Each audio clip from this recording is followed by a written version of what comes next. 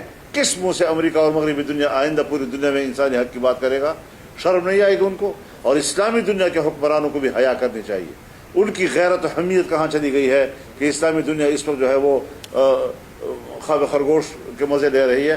ان کو بھی اٹھنا چاہیے اور کھل کر اپنے مسلمان بھائی کے ساتھ کھڑا ہو جانا چاہیے. کسی قسم کے ان کو مفادات کا لحاظ نہیں رکھنا چاہیے.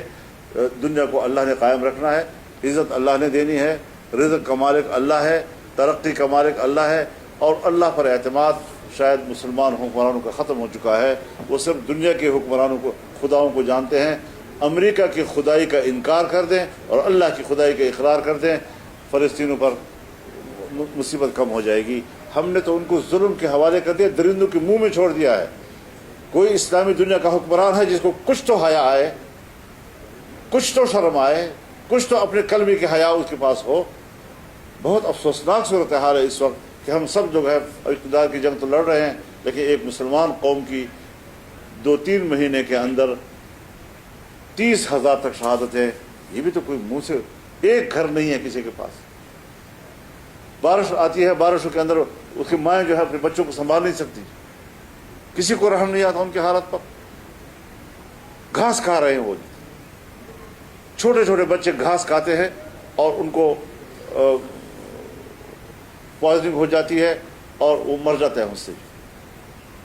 تو یہ کوئی حالت ہے دنیا میں ہو رہی ہے اور ہم خاموش ہیں اس کے اوپر. اچھا مولانا یہ بتائیے گا, جس میں مہنگائی بہت زیادہ ہے, آگے IMF کا پروگرام بھی آ رہا ہے, اب آج آپ اعلان کر رہے ہیں کہ ہم اسپیڈ پہ آئیں گے, اس سے تو اور عدم استحکام جو ہے وہ بڑھے گا. کوئی ایسا راستہ نہیں ہے کہ ہر استحکام کے لیے ایک انہدام ضروری ہوتا ہے. اگر آپ کا گھر جو ہے زلزلے میں کریک ہو جائے تو پھر آپ کہیں گے کہ اس کو گرائیں گے تو اور ٹوٹ جائے گا, دوبارہ بنانا پڑے گا آپ کو. تو استحکام کے لیے آج اس حد تک غیر مستحکم ہیں ہم, معاشی لحاظ سے, سیاسی لحاظ سے, اخلاقی لحاظ سے, کہ ایک دفعہ اس کا انہدام ضروری ہوگا اور وہ انقلابی تحریک سے ممکن ہو سکتا ہے. اچھا یہ بتائیں کب سے آپ ملک کو بند کرنے جا رہے ہیں, احتجاج کرنے جا رہے ہیں, احتجاج کی کال کب سے شروع ہو جائے گی آپ کی؟ تھوڑا ذرا صبر کر لیں, ہم اور شکریہ جی. اسی کے لیے تو ہم آئے ہوئے ہیں, آپ لوگوں سے بات کر رہے ہیں. شکریہ جی. بتا دیں, آپ نے کہا اسمبلیاں خریدی گئی, انہوں نے اسکیم کے ذریعے خریدی گئی, کیا جمعیت علماء اسلام نہیں خرید سکتی تھی کوئی اسمبلی؟ جمعیت علماء اسلام کی سیٹیں تو خرید لی گئی ہیں, تو اگر ہم خرید سکتے تو اب تو کچھ کوئی ہماری بھی حکومت بن جاتی ہے. بہت شکریہ آپ کا. یہ کس کا ہے بھائی؟ چلیے جی.